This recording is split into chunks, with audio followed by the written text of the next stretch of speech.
Korma group, जो सोचता है वो करता है। आपके अपने सपनों का आशियाना। नमस्कार, भारत लाइव देख रहे हैं आप और ये हमारा खास कार्यक्रम रातों रात बुलेटिन। यहाँ आपको वो खबरें मिलेंगी जो कल दिन भर हुई है और आज क्या कुछ इसकी होने की संभावना है, ये आपको दिखाई देगा। हमारे साथ हमारे सहयोगी दीपक हैं। सीधे दीपक के पास चलेंगे और दीपक से जुड़ेंगे। क्या कुछ कहेगा दीपक, मौसम को लेकर क्या कुछ संभावनाएं हैं? आज कैसा मौसम रहेगा पटना का? देखिए, मौसम पर तो हम आएंगे उत्तम, लेकिन उससे पहले बिहार वासियों के लिए एक बड़ी खबर है। बिल्कुल बड़ी खबर, खासकर जो लोग पटना में रह रहे हैं उनके लिए तो और बड़ी खबर है। बिल्कुल लगातार आप बुलडोजर देख रहे होंगे, आप भी खबर करते हैं, फील्ड में मौजूद रहते हैं, आपको भी बुलडोजर दिखाई पड़ रहा होगा। आप सोच रहे होंगे कि ये योगी वाला मॉडल बिहार में कैसे आ गया, बिल्कुल ये जो बुलडोजर मॉडल है वो बिहार में कैसे चलने लगा। क्योंकि कई जगहों पे लगातार आपको भी दिखाई दे रहा होगा दर्शकों, बुलडोजर। आखिर बुलडोजर से क्या हो रहा है बिहार में? बिल्कुल क्या घर ध्वस्त किए जा रहे हैं, क्या किया जा रहा है? क्योंकि योगी मॉडल में बुलडोजर से उन आतंकियों को, आतंकी कह लीजिए, क्योंकि वो गुंडे होते हैं, अपराधी होते हैं, जिनका घर ध्वस्त किया जाता है। लेकिन फिलहाल अगर हम बात कर ले यहाँ की, बिहार की, पटना की बात कर ले, तो बुलडोजर पटना में तो चल ही रही है, इसके साथ साथ कई जिलों में और चल रही है। बिल्कुल लेकिन ये खबर किसके लिए है? आखिर किसे हम आगाह कर रहे हैं कि हो सकता है कि आपके इलाके में भी बुलडोजर चले और आपकी दुकान हटा दिया जाए? बिल्कुल, क्योंकि आज भी बुलडोजर चली है और कौन सी जगह पर चली है हम और आप जानते हैं, लेकिन दर्शकों को भी बताते हैं। देखिए, आज दानापुर के सगुना मोड़ में जो है वो बुलडोजर चली है। बिल्कुल बुलडोजर इसलिए चली है क्योंकि जो सरकारी जगह है, जो जगह सरकार के पास है, अगर उन जगहों पर आप दुकान लगाते हैं, अगर आम भाषा में कहा जाए तो अतिक्रमण वाले जगहों पर अगर आप दुकान या कोई भी ऐसी चीजें करते हैं जो सरकार के अंदर आता है, तो बुलडोजर आपके पास चलेगा। बिल्कुल, और आपको सूचित किया जरूर जाएगा कि इस जगह पे बुलडोजर चलने वाले हैं। बिल्कुल। लेकिन कुछ और जगह है पटना की जो हम चाहते हैं दर्शकों को बता देना, ताकि वो लोग भी सचेत हो जाएं। हो सकता है कि अगला बुलडोजर उनके यहाँ ना चल जाए। तो देखिए, हम बता देते हैं उत्तम, कौन से और इलाके हैं जिसमें बुलडोजर चल सकता है। बिल्कुल। देखिए, गांधी मैदान, ठीक है, डक बंगला चौराहा, Patna junction, Boring road, Kankarbagh, Rajapur Pul, Ashok Rajpath, Atal Path, JP Ganga पथ, राजा बाजार, सगुना मोड़ समेत सभी मुख्य सड़कों से अतिक्रमण हटाया जाएगा। बिल्कुल। मतलब अगर आपकी दुकान गांधी मैदान में है, डक बंगला चौराहा पर है और हो सकता है कि वो जगह सरकार की है, तो उसे अतिक्रमण ही कहते हैं। तो कहीं ना कहीं सरकार जो है वो आपके उस जमीन को आपसे छीन लेगी इसलिए क्योंकि वो उसी की है। और इसके अलावा फुटपाथ, सर्विस रोड, अस्पतालों के आसपास अवैध ढांचे और अवैध पार्किंग के पर विशेष निगरानी रहेगी। हो सकता है कि आपकी गाड़ी आप लगाकर गए होंगे चिकन खाने, गए होंगे घूमने, और आने के बाद आपकी गाड़ी जो है आपको वहां दिखाई ना दे। लेकिन उत्तम, हम तो बता दिए कि कल क्या होगा, लेकिन आपसे भी तो एक सवाल हम पूछेंगे। बिल्कुल। ये बताइए, विधानसभा सत्र में मौजूद थे आप, लगातार कवरेज में थे, ये बताइए क्या हुआ विधानसभा सत्र में? बहुत छोटे में बताइएगा, क्योंकि दर्शक जो इंतजार कर रहे हैं कल क्या होगा विधानसभा सत्र में। देखिए, विधानसभा सत्र में अगर हम कल की बात करें, यानी कि कल जो हुआ है, कल ये हुआ है कि जितने भी नवनिर्वाचित विधायक थे 243 सबों ने शपथ ले लिया है।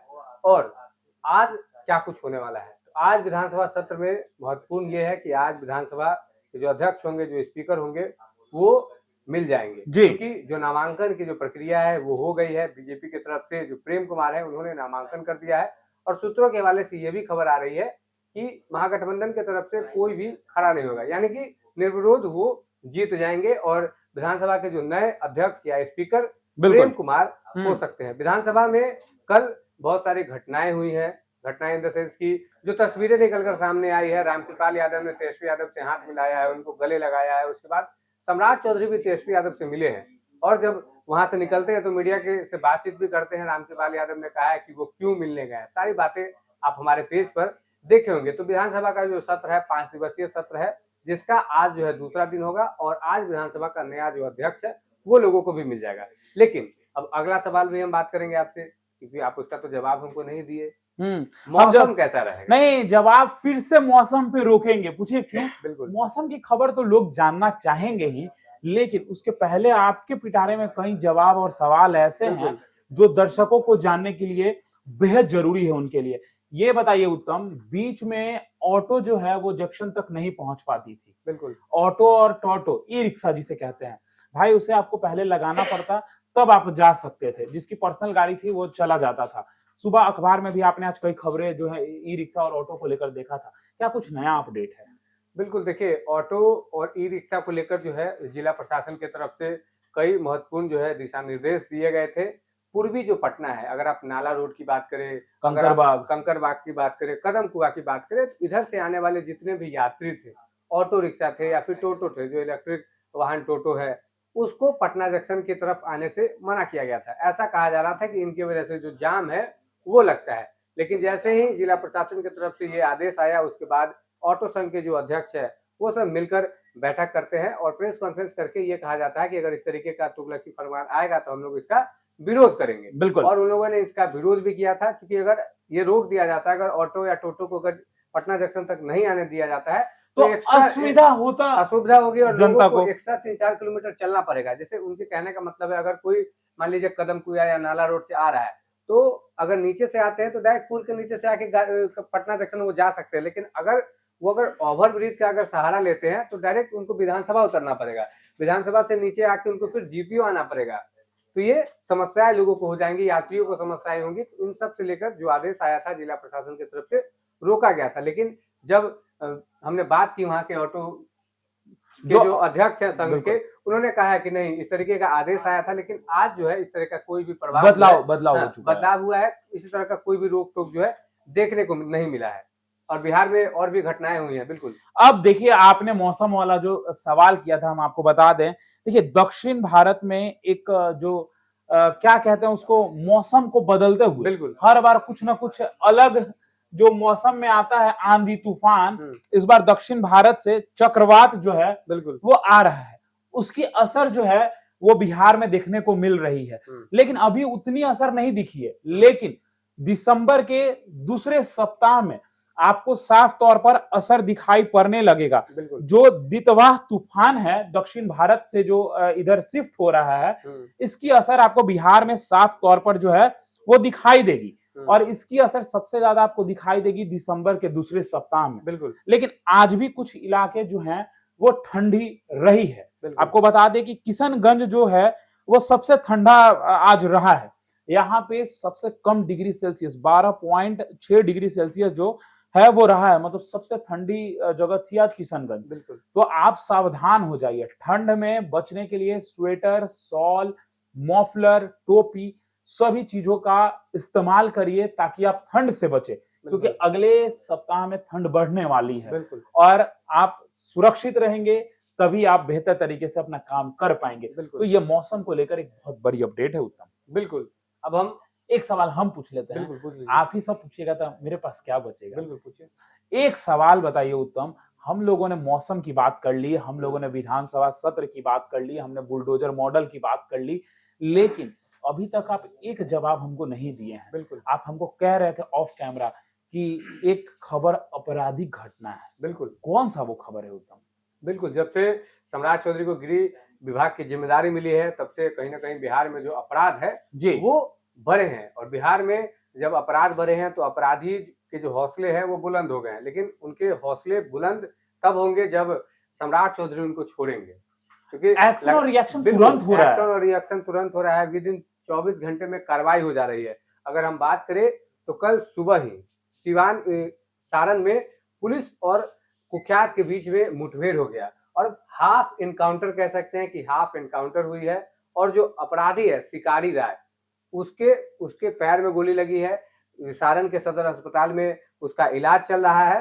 ये जानकारी जो सारण के एसपी है कुमार आशीष, वो पूर्व में मुजफ्फरपुर के रेल एसपी भी रह चुके हैं, उन्होंने ये जानकारी दी है। और ये भी कहा है कि शिकारी राय जिनका एनकाउंटर हुआ है, इसी मामले में वो संलिप्त थे जो बीते दिनों घटना हुई थी। और उस घटना में वो कुख्यात थे और पुलिस से मुठभेड़ हुई जिसमें उनके पैर में गोली लगी है। उनका जो अस्पताल में इलाज चल रहा है, साथ साथ हथियार भी जो है बरामद हुए हैं। तो ये जो आपराधिक घटना है कल दिन भर की, ये सबसे महत्वपूर्ण आपराधिक घटना थी कि पुलिस ने एक्शन के साथ तुरंत रिएक्शन दे दिया है। लेकिन एक खबर और है जो हम दर्शकों को बताना चाहेंगे, जो विधानसभा से जुड़ा हुआ है। विभा देवी, हम चाहेंगे कि इस पर आप जो है जानकारी दे दीजिए कि क्या कुछ हुआ है सत्र में, वो क्या नहीं कर पाई सत्र में, जिनकी वजह से उनकी खूब चर्चा हो रही है। देखिए, अगर हम बता दें कि कल 1 दिसंबर था और 1 दिसंबर को अगर विधानसभा सत्र की जानकारी हम आपको दें तो सबसे ज्यादा अगर कोई चर्चा में रहा होगा तो विभा देवी। जी हाँ, सही सुना आपने, जदयू से विधायक हैं विभा देवी, चुनी गई हैं, राजबल्लभ यादव की पत्नी है। राजबल्लभ यादव को बाहुबली कहा जाता है। जैसे ही शपथ पत्र उन्होंने शुरू किया पढ़ना, वैसे ही कहीं ना कहीं वो अटक रही थी। बिल्कुल। तो अपने बगल में बैठी विधायक को कहीं भी उन्होंने कि जरा बता दीजिए कि क्या लिखा है। बिल्कुल। देखिए, शपथ पत्र पढ़ने के दौरान जिस तरीके से वो धीरे धीरे पढ़ रही थी या बीच में अटक रही थी, बिल्कुल, तो जितने विधायक बैठे हुए थे सभी के चेहरे जो है वो उनके तरफ मुड़ जाते हैं बिल्कुल, कि आखिर क्या कर रही हैं ये। बिल्कुल। तो देखिए, अब ये हो चुका है, लोग देख चुके हैं और उनको भी ये बात पता कि कहीं ना कहीं थोड़ी सी बिल्कुल। गलती हो गई। और लोगों के लिए, दर्शकों की जानकारी के लिए बता दें कि आरजेडी छोड़कर वो जेडीयू में आई थी और विधायक बन गई है। और पढ़ने के दौरान उनसे गड़बड़ी हो गई, पढ़ नहीं पाई, तो उन्होंने अपने जो बगल में सहयोगी थी उनसे कहा ये थोड़ा बता दीजिए ना क्या लिखा हुआ है। और ये भी दर्शकों को बता दें कि 32 करोड़ से ज्यादा की उनकी संपत्ति है, जो उनके हाफी डिपिट में आया है कि लगभग पैसा के मामले में तो कोई, हालांकि जिसका नाम, जिनकी वो पत्नी है, पैसा के मामले में तो कहीं से कमजोर नहीं है वो। क्या दीपक? अब देखिए, राजबल्लभ यादव को बिहार में कौन नहीं जानता है, राजबल्लभ यादव की छवि के बारे में भी सभी लोग जानते हैं, लेकिन ठीक है, अब जो होना था वो तो हो चुका है। बिल्कुल। अब आज 2 दिसंबर है। बिल्कुल, लेकिन आज इस चीज की चर्चा की जो संभावना है वो काफी जोरों शोरों से होगी, क्योंकि विपक्ष जो है इस मुद्दा को काफी उठाएगा कि हम ऐसे विधायक को लाए हैं जिनको पढ़ने नहीं अब शायद अगर ये चीजें नहीं होती तो शायद ये सवाल जवाब नहीं हो रहे होते, आप भी बिल्कुल। हमसे नहीं पूछ रहे होते, बट बिल्कुल। ये चीजें हो गई हैं, ये तमाम जो भी है वो 1 दिसंबर को हो चुका है। बिल्कुल। तभी आप शायद 32 करोड़ वाली बात कर रहे हैं, तो कहीं ना कहीं अब तो चर्चाएं होंगी कि आखिर ये कौन विधायक हैं जो पढ़ने के दौरान गलती कर दी। बिल्कुल। देखिए, तो हमारा खास कार्यक्रम रातों रात बुलेटिन देख रहे थे आप। इस खबर पर आपकी क्या कुछ प्रतिक्रिया है, कमेंट बॉक्स में जानकारी जरूर दें। धन्यवाद। अरे आप भी आपके सपनों को हमने सजाया है, ई होम्स पैनोरमा को हमने बनाया है। ई होम्स मेरा एक सपना था जिस पे मैं पिछले 4 साल से काम कर रहा था। हमने जो बनाया है वो सबने है माना। ई होम्स पैनोरमा में हो आपका भी आशियाना। और फाइनली हमने 2021 में इस प्रोजेक्ट को लॉन्च किया। बहुत लोग अप्रिशिएट कर रहे हैं कि पूर्णिया जैसे शहर में, बिहार के, एक तो बिहार की बात करें उसमें भी पूर्णिया जैसे छोटे जगह में इस तरह का लाइफस्टाइल देना, ये सुन के हम लोगों को बहुत अच्छा लगता है। ई होम्स में हमने कुछ और भी किया है, जैसे हम जिस जगह में रह रहे हैं हमारे फैमिली सिक्योर हो, उनको सिक्योरिटी का ध्यान में रखा है। आपकी सुविधा और सुरक्षा आपके लिए खास है, ये आपका विश्वास है। इसमें आर्टिफिशियल इंटेलिजेंस का 7 लेयर सिक्योरिटी का हमने इस्तेमाल किया है। लस ग्रीन कैंपस को बनाया है, यदि हमारा बाउंड्री वाल है तो वो वर्टिकल गार्डन है। ये जितनी भी फैसिलिटी होता है एक इंटरनेशनल टाउनशिप में ई होम्स है, ये हम लोग विश्वास नहीं कर पा रहे हैं। जो भी हमारे मित्र, दोस्त या जो भी हमारे बाहर के बाहर आते हैं तो हम लोगों को बहुत अच्छा सुनने को मिलता है और बहुत अच्छा क्रेडिट मिल रहा है। वो सारा हमने सिर्फ एक बिल्डिंग नहीं बनाया, हमें एक बहुत अच्छा लाइफस्टाइल दिया ई होम्स में, और मेरा एक सपना था जिसको मैं आज फुलफिल होते हुए देख पा रहा हूँ। ये आपका आवास है। ई होम्स पैनोरमा में अब आपका निवास है। E Homes Panorama, luxurious lifestyle redefined. Panorama group, जो सोचता है वो करता है।